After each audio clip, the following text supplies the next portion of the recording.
Hi, I'm Yvonne Webb of Action Coach Business Coaching.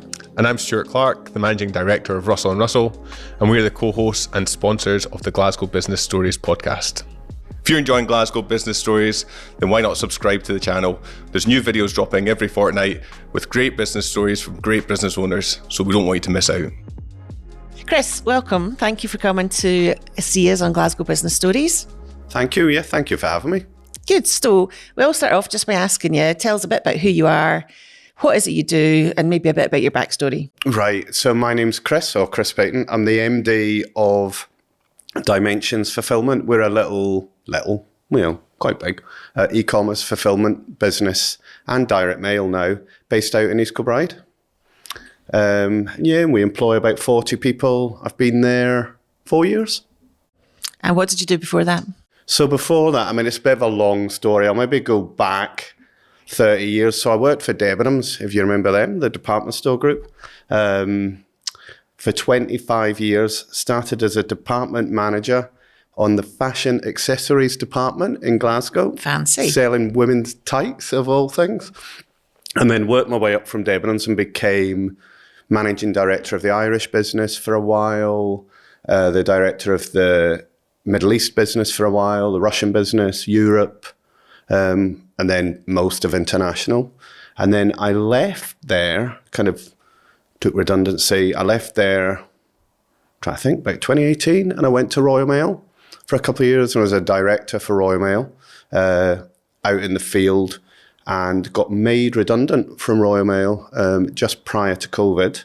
And like all people do when they leave PLC land, lots of skills, started a little consultancy business to kind of help some retail businesses, and connected up with Graham Harrowell, who's the founder of Dimensions. I can't even remember how, via LinkedIn or something like that.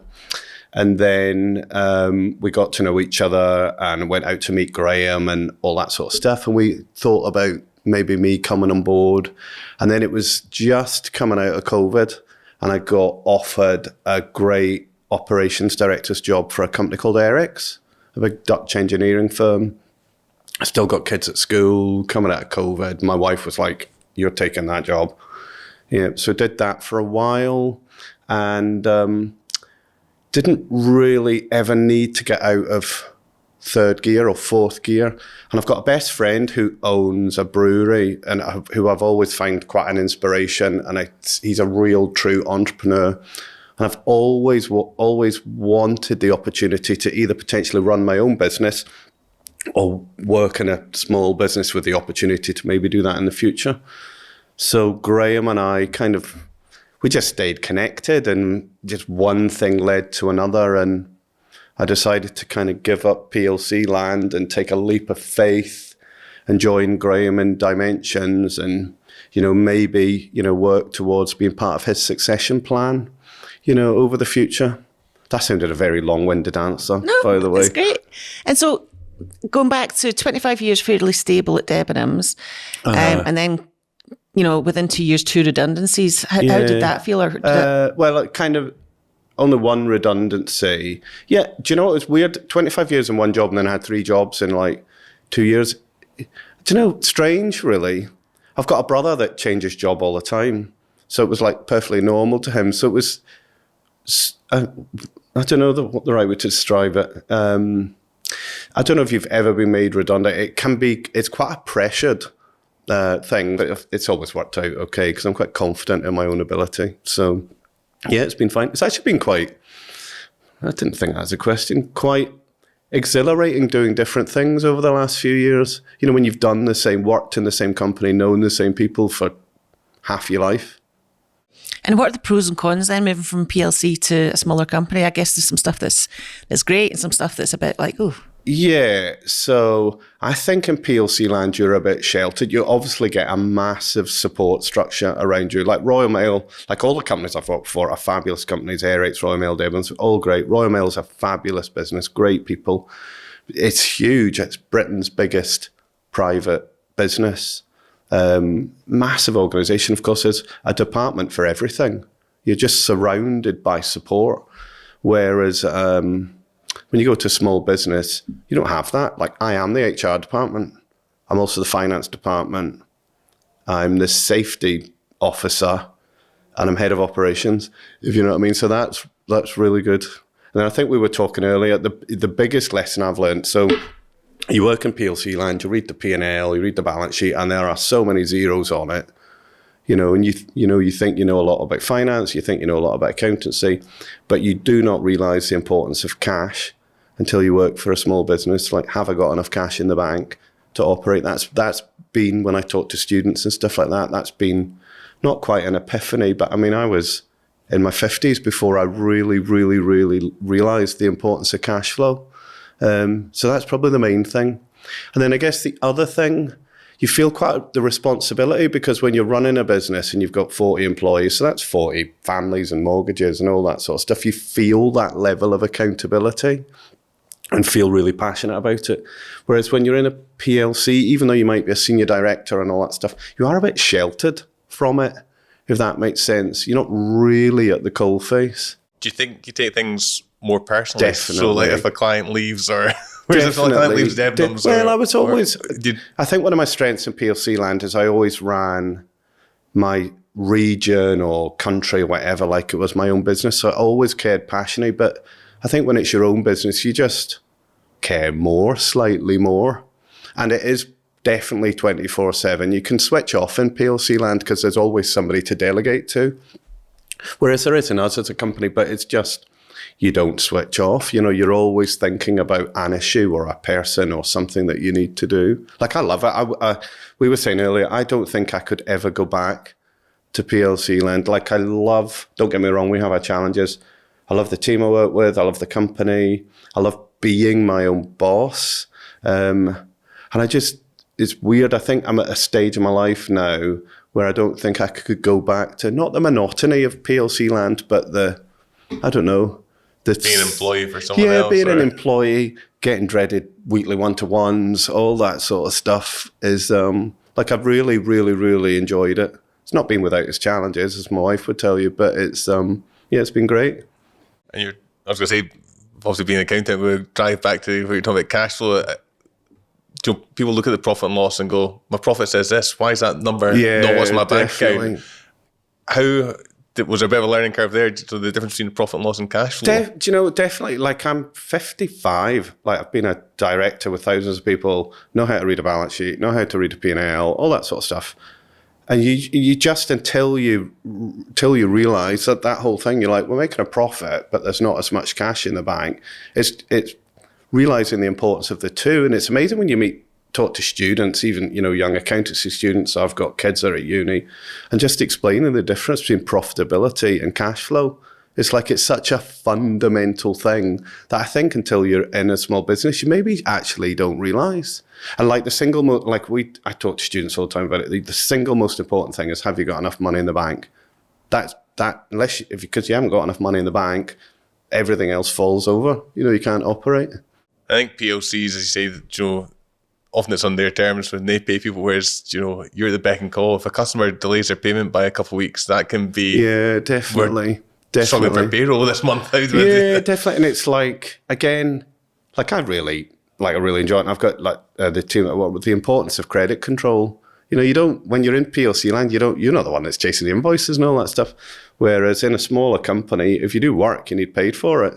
And if people are late paying, that causes an issue with payroll or whatever, or if people don't pay. So that's probably been, which kind of links to cash flow, learning the importance of credit control and using systems where you can, and just having a team that are on the money, that, if an invoice is due on the 30th, make sure they pay on the 30th. I was going to say, do you have a team that, because I think it's also an area that's overlooked, and it kind of, as you say, when cash gets low, they suddenly start to do it, but they don't keep it consistently, Yeah, so one of the things that you do learn from PLC land, I think, is to become systems and process driven, because these businesses are so big. I mean, Royal Mail is huge, or Eric's, places like that. It's systems and processes that's driven the scale.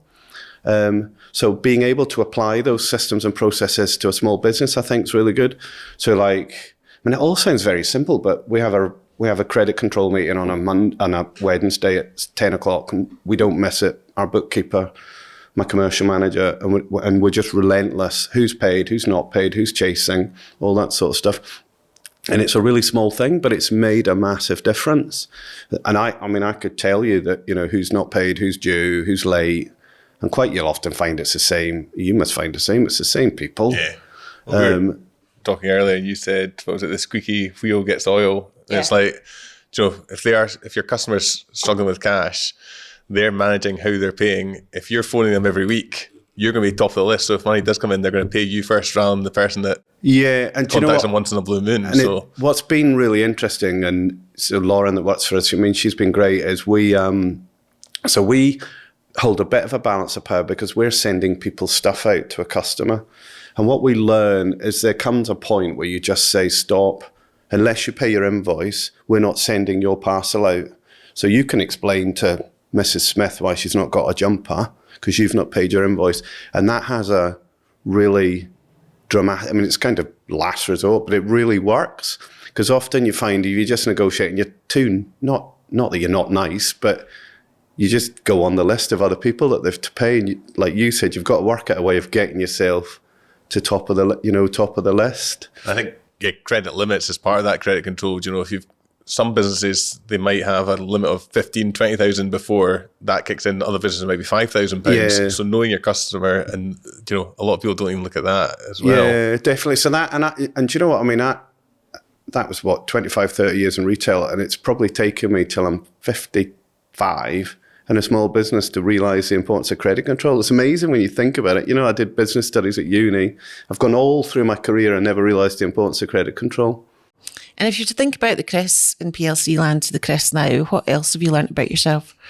I think I've learned I'm probably more resilient than I thought I was, because small businesses go up and down. That's what I've learned. Like, the life cycle of a small business is really interesting. You only need something to happen, good or bad, and it can have a massive reverberation. So, and I know more than I thought I realised, because I've had to do so many other things.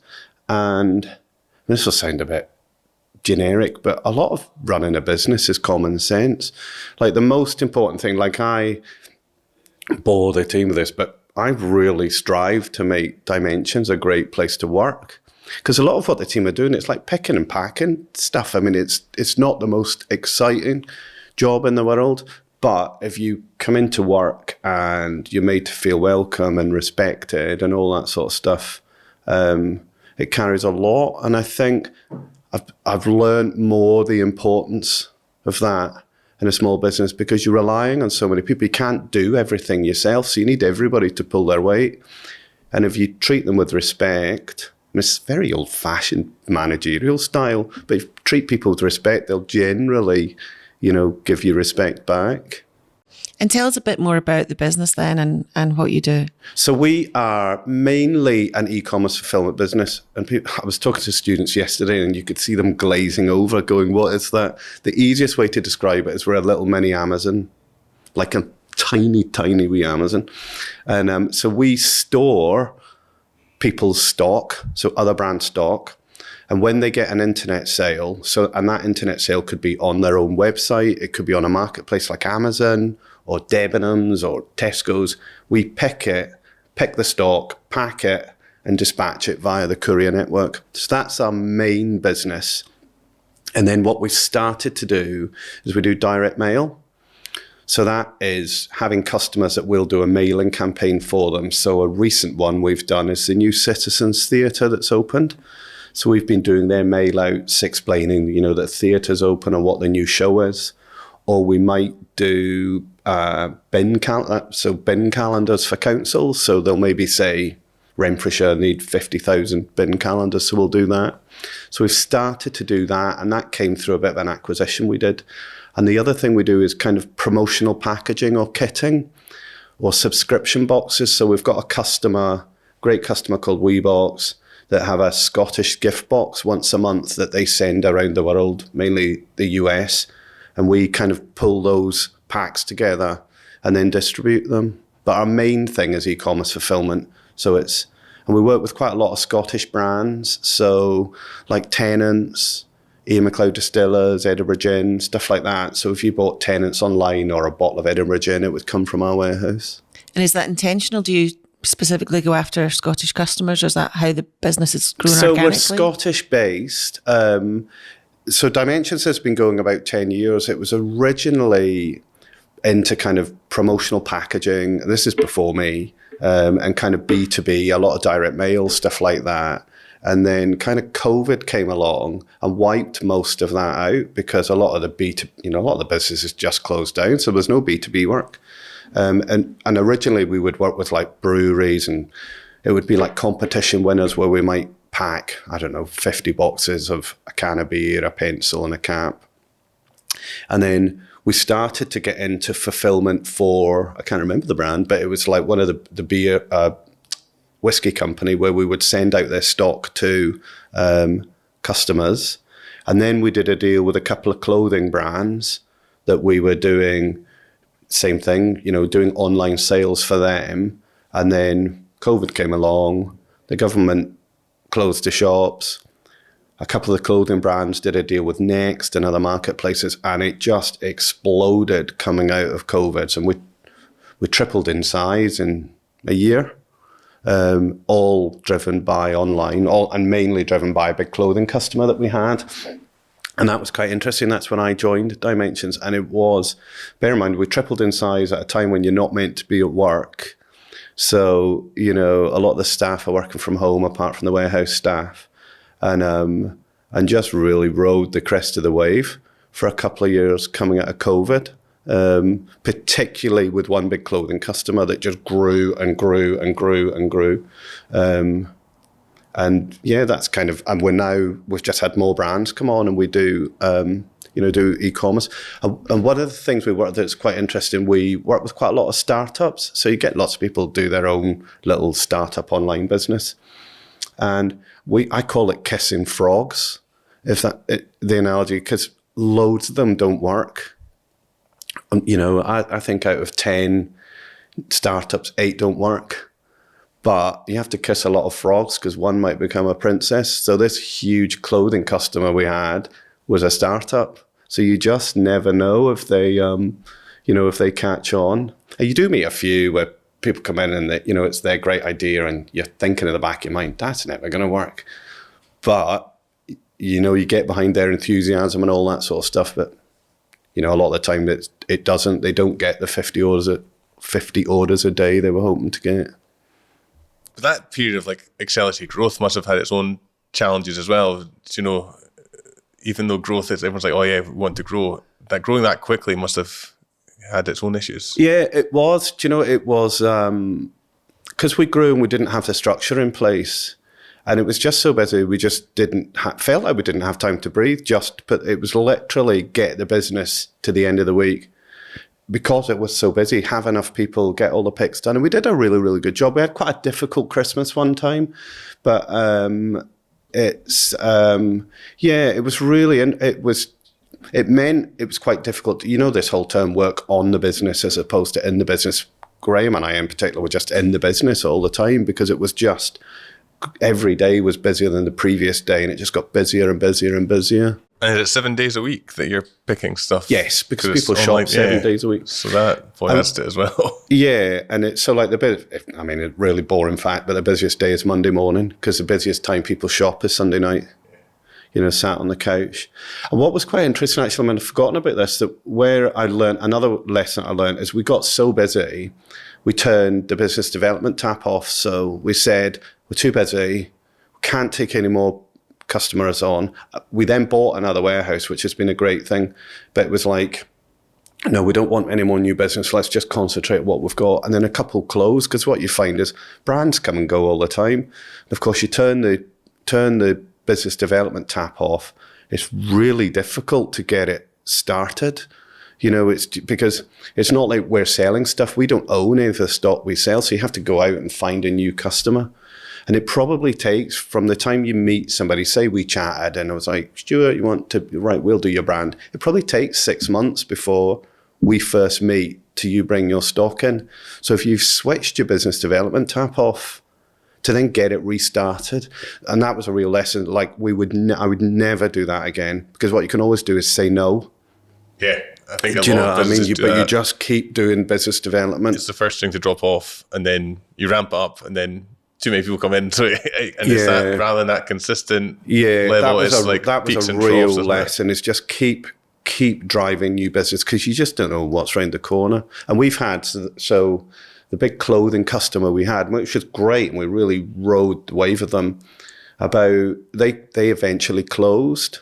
You know, they made a strategic decision that their business was getting smaller anyway, and then they decided to change their business model with us, and so they closed on us. And if we hadn't restarted our business development model, we'd have been in serious trouble. But luckily we had, so we were able to kind of over time ride the shock of this customer leaving. Because how much did that one customer account for? Because I think when we were on the Help to Grow. At its peak, well, we did Help to Grow at the uni. At its peak, it was probably 80% of the orders that we did. Yeah.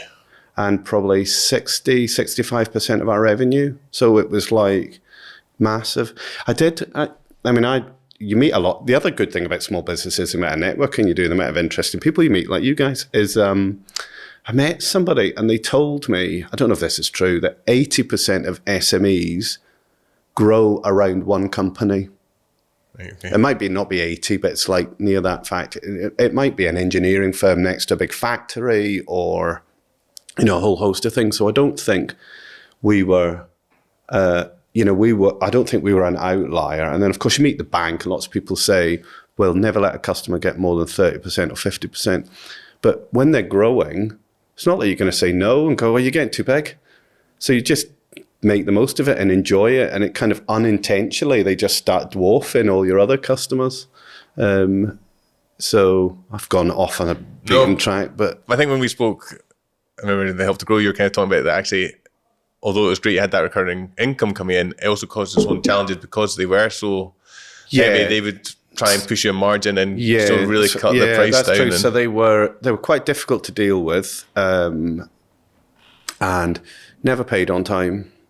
They've left now, so I can say this. Well, I won't say who it is, but and our prices always went down as opposed to went up. And when you were, you'd have an annual price negotiation, and they were lovely, great people, great brand, but it became quite tough because the balance of power shifts. That they realize you need them more than they need you, because in the end, we're a service provider. What we do, you could do anywhere. There's a cost of change involved with it, but it can become quite difficult, and it stops being a partnership. You end up becoming a supplier, whereas we really view our customers as partners, or we want to be seen as a partner. Because we often say we can't really help businesses grow because we're not there to market their business or talk about their product, but we can really screw a business up. Like if we don't get the orders out on time, we can, or everything's always damaged, we can really, really negatively impact a business. So we like to really work with companies and view ourselves as partners. Whereas if they get too big, I don't know, it's a strange, I don't know if it's the right scenario. It's like a seesaw. It's like they become the really heavy one, and you're like sat up in the air with your feet dangling off the ground. So though they've left, is life a bit easier now that you've got the more? I wouldn't say it's easier. It's different. So what we've found, we've done a great job to replace the business. We haven't replaced it all, but we're, a big chunk of the way there. But rather than have one customer that takes all this money for you, it might be 20 different things that replace that one customer. So it could be 5 small customers. It could be a kitting job that might be, a few thousand. It could be direct mail. So what we've realized is what you do get with a big customer is economies of scale. So that's been quite an interesting challenge, because if you've got 20 customers instead of one, well, that's 20 customers that need managed. They need an account manager. They need people to learn, the specifics about their product. So you don't get the economies of scale, because if you've got one customer, you're just churning the same stuff out every day. You just get quicker and quicker and quicker and quicker from an efficiency point of view. So yeah, it's different is the way I would describe it. It's not easier because it's probably difficult in some ways because you don't get the ease of the revenues, but you don't get the difficulties of dealing with the kind of customer that's bigger than you are. But I'd have thought clothing would have been, there's so many variables, like different sizes and stuff like that, whereas a bottle of whiskey or a bottle of gin is just like, it's easier to pick that. Yeah, but they just sell more. Yeah. Sell more clothes. What would you have done differently, looking back at that scenario? And what? Oh, that's a brilliant question. What would I have done differently? I would have probably, if I'd known they were going to leave, I'd have probably been a bit tougher. But I mean, that's easy to say. I don't know, really. I think they would have left anyway. It's nothing that we did. It was a strategic change that they made. I would have probably tried to put up a bit more of a fight. I'm trying to think, what would I have done differently? I think I would have, in the few years we worked with them, I would have probably been a little bit tougher if I'd known the end game was going to be they would leave anyway. But I'm not sure we could have done anything differently to business stop still benefited from having them as a customer in that period and allowed you to grow, I guess. Yeah, definitely. And we're like, when I first started, we only had one warehouse, now we've got two. So, I mean, it was great. It was great to ride the wave of them. And it's about, nothing stays for, it's such a great, that's really thrown me, that question. It's a really good question. Nothing stays the same forever, does it? So, but also you'd invested in the infrastructure and the staff as well. When they left, how did you balance that and managing that? So, I mean, we let a few people go, as you would do. And it's about, we right-sized, really quickly. But we'd also, in fairness, we'd had a bit of a run-up. It's not like they said, right, we're leaving on Monday. They adhered to their contracts, who had a notice period. So that allowed us a run-up time to keep the business development side going. And we'd done an acquisition about a year ago, just over a year ago, where one of our competitors sadly went into liquidation. And we'd acquired some of their customers, and we'd also gone into direct mail, so a completely new sector for us. So we'd already started to protect ourselves, and we'd realised the importance of doing that was to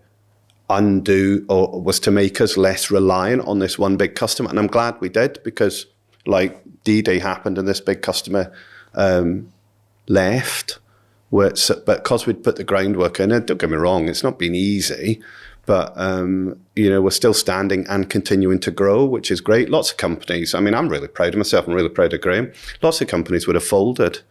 Whereas we've kept ducking and diving, changing, doing different things. Like we've just started a thing on Monday where we are a hub for a courier company where they have lots of customers come round, drop their stuff in our loading bay, and then it's for and then every come and pick it up and take it down to Warrington. Well, we would never have thought of doing that like 6 months ago because we wouldn't have needed to. But it's about, we've got some space because this big customer's left. Well, why would we not think about doing something different?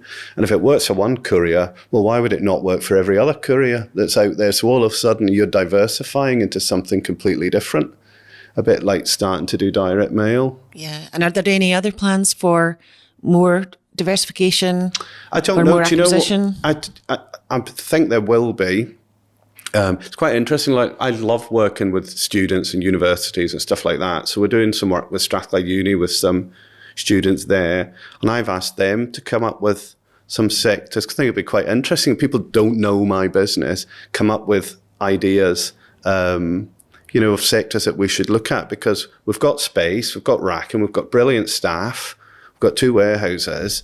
Well, there must be other things that we could do. I mean, it's really interesting. There's like somebody said to me, build a paddle court.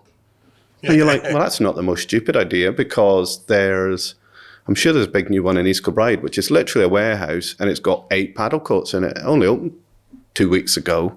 And what a brilliant model. And sometimes I think in a small business, you get so immersed in it that just sometimes you need somebody to help you just see the wood from the trees and go, well, why don't you think about doing that? Or why don't you think about doing that? And if you look at e-commerce, you can buy anything online now. And tell us more about how you get involved with the students then. What's the link there, and what do you do? It's partly, so Stuart and I did Help to Grow together, which was great. Strathclyde Business School, and we've done some work with them. We've done some work with South Lanarkshire College, just around, because I was a student at Strathclyde myself. Dimensions is a really interesting business. Well, I think it is anyway. But it's always has its challenges, like any small business. That we quite like working with the business school to offer Dimensions as an opportunity for people to do either a dissertation honours or a project honours. So last year we worked with the business school with a load of master's students who were doing their MBA, and they did a load of work on us around sustainability. So I had like 12 students give me a sustainability strategy, like high achieving master's students working for some top end companies. Well, why would you not take that opportunity for people to produce sustainability recommendations for us?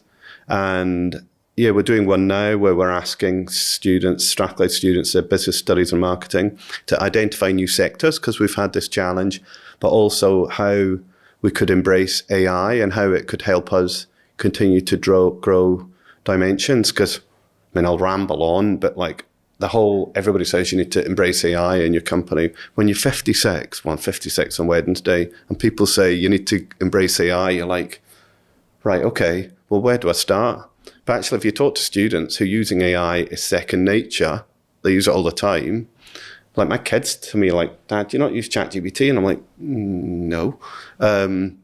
Hopefully that we can learn from them, because they're so close to the, to the knowledge of it all. Like, what's the right CRM system we need to use? Like, we know we need a CRM system, but get these students to recommend what we do. And then it's nice to give a bit back as well, isn't it? Like, I was a student once, I've got kids that are students, it's like, and I don't know, give them some real life experience, like real basic stuff, but what's the difference between net profit and gross profit? Well, reading in a textbook compared to seeing an actual living, breathing company that's got 40 employees, it just brings, it makes it a lot easier to relate to, doesn't it? Definitely. And I do some lectures like every once or twice a year at Glasgow Cali Uni about logistics and e-commerce, because you forget one of the biggest employers in Britain now is Amazon. So logistics and e-commerce is a huge industry and lots of students get into. So it's quite good to talk about your experience and what it actually is and how e-commerce actually works. Because people think it's just my parcel arriving through the door. There's a whole network of stuff that happens behind it. So, like what then? Go on then. I order something on Amazon, and what so happens the next? most important thing we always say when people come and visit the warehouse, and we've had big company directors come around and they love pick and they get really fascinated by the single most important thing. So we receive people's stock, and you pallets and pallets and pallets of stuff coming in. You have to know where you've located it. That's the single most important thing. So there's a system that we use where every garment has a specific shelf location, because if you don't locate it properly, it's like trying to find a needle in a haystack. And we had a Christmas once where we kind of didn't quite, we tried to do a workaround and it was an absolute nightmare. So the single most important step when you're the warehouse is know where you've got the stuff, because you're getting hundreds of orders coming through a day. That's the single most important thing. And then you've got the whole picking process of picking it, making sure you've got the right size, making sure you've got the right package, and then obviously picking the right courier, whether it's Every or Royal Mail or DPD or whatever. And what's the time frame? So if we get an order today, before 2:00, it'll go out today.